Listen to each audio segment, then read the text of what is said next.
I got uninvited from my mother's birthday because I accidentally overheard her comparing me to my younger, more successful sister. Turns out, success is a subjective term, and the universe has a wicked sense of humor. It all started innocently enough. My mom, bless her heart, was turning 60, a milestone birthday. My sister Clara is the golden child. Always has been.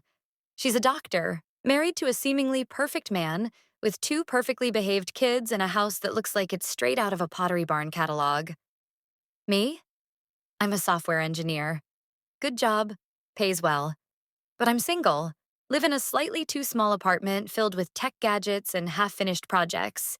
And my idea of a perfectly behaved child is a well-trained Roomba. The family group chat was buzzing with plans for Mom's party, a big, fancy dinner at some swanky restaurant downtown. I was excited. I'd even bought a new dress, something a bit more adult than my usual coding conference attire. Then came the call, not from Mom, but from Clara. Hey, so about Mom's party, she started, her voice a little too casual. We're thinking of keeping it a bit smaller, more intimate, you know? My heart sank. I knew where this was going. Smaller than what, Clara? It's Mom's 60th. Well, just some close family. And Mom really wants it to be, perfect. A really elegant affair. I pushed. And I'm not elegant enough for Mom's perfect, elegant affair? I tried to keep my tone light, but there was a sting. Clara sighed dramatically. It's not like that. It's just, Mom said something the other day about how she wants the pictures to look cohesive. And with your unique style, it might throw off the aesthetic. My unique style? I looked down at my perfectly acceptable jeans and a band t-shirt. What about my unique style? Look, she just wants everyone to be dressed up. And she wants the family to look a certain way. You know how she is about appearances. I knew. Oh, I knew. My mother's obsession with appearances was a lifelong cross to bear. But to be uninvited from her own birthday because I might throw off the aesthetic? That was a new low. I hung up, seething. I wanted to call Mom directly, but I knew it would just lead to a tearful monologue about how I was stressing her out and ruining her special day. So I stewed. I ate an entire tub of ice cream. I considered dyeing my hair neon green just to spite them. The next day, I was still fuming, but also a little curious. What exactly had Mom said? I knew she compared us, but usually it was subtle digs, not outright exclusions. So I did something I rarely do. I called my Aunt Carol. She's the family gossip queen, but also surprisingly loyal when you get her on your side. Aunt Carol, spill, I said, skipping the pleasantries. Why am I suddenly persona non grata at Mom's party? There was a pause, then a heavy sigh from Aunt Carol. Oh, honey, your mother, she can be a piece of work. She was talking to your Aunt Susan, and I overheard it. She said she wanted Clara and her family to be the centerpiece of the photos, and that well, she said you don't really fit the family portrait aesthetic anymore. Something about how Clara's life is so much more aspirational, and she wants the pictures to reflect that. My jaw dropped. Aspirational? My life isn't aspirational enough for her birthday photos? That's not all, Aunt Carol continued, her voice lowering conspiratorially. She was saying how she wished you'd settle down like Clara and find a nice, stable man and stop focusing so much on all that techie stuff. That's when it clicked. It wasn't just my style. It was my entire life choice. My single status, my career, my perceived lack of traditional success. It all made me an inconvenient outlier in my mother's curated family narrative. I hung up with Aunt Carol, my anger replaced by a cold, hard resolve. Fine. They wanted aspirational. They wanted successful. They wanted a cohesive aesthetic. Oh, they were going to get it, just not in the way they expected. The next week, I found myself sitting in a swanky office across from a perfectly coiffed, slightly nervous-looking man. His name was Julian, and he was the CEO of a mid-sized tech startup that my company was in the final stages of acquiring. Our team had been working on this for months. The due diligence was intense, and the final negotiations were about to begin. As the lead architect for the integration, I was the one who had the final say on the technical aspects of the deal. Julian was rambling about synergistic opportunities and market penetration. I nodded, feigning interest, while secretly thinking about how much I wanted a large, greasy burger. Then he pulled out his phone. Oh, speaking of synergy, my girlfriend Clara is just ecstatic about this deal. She's a doctor, you know. Very successful. She's having a big family dinner for her mom's birthday this weekend, and she's been bragging about how her family is finally reaching peak aspirational goals. My blood ran cold.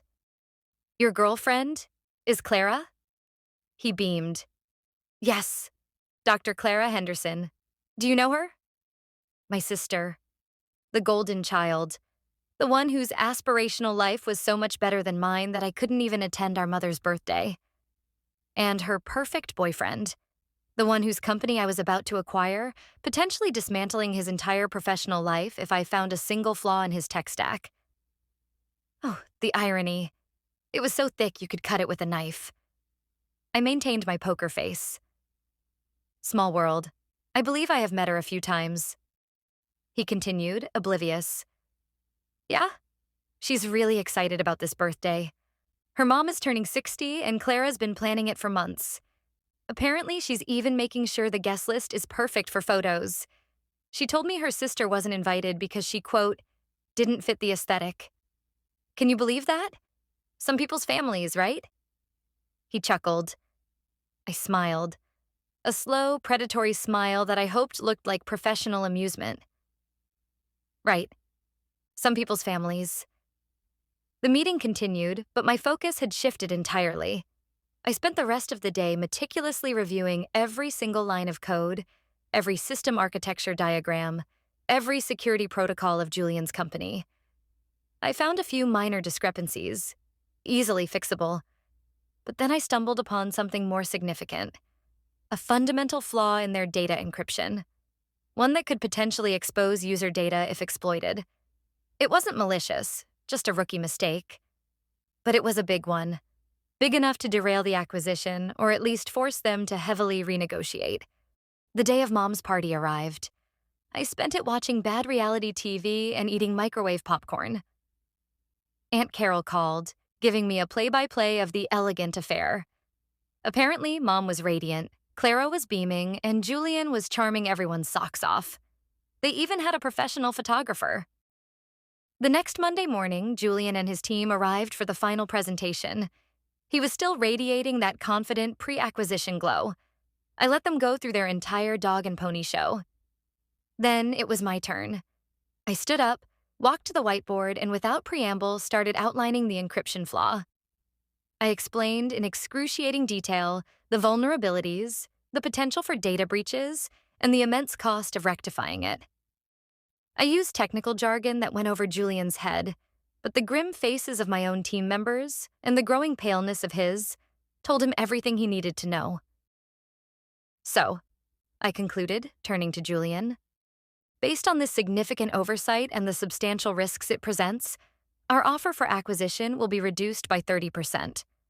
And that's contingent on your team immediately beginning to implement our proposed security solutions, under our direct supervision, of course. Julian looked like he'd been hit by a truck. But this is unexpected. We've been assured our systems are robust. And they are mostly, I said, a little too sweetly. But sometimes the most aspirational systems can have hidden flaws. Wouldn't you agree? He just stared at me, dumbfounded. Later that week, I got a frantic call from Clara. You work with Julian, don't you? She shrieked. He just told me your company is practically bankrupting his. What did you do? Oh, you know, I said, trying to sound bored.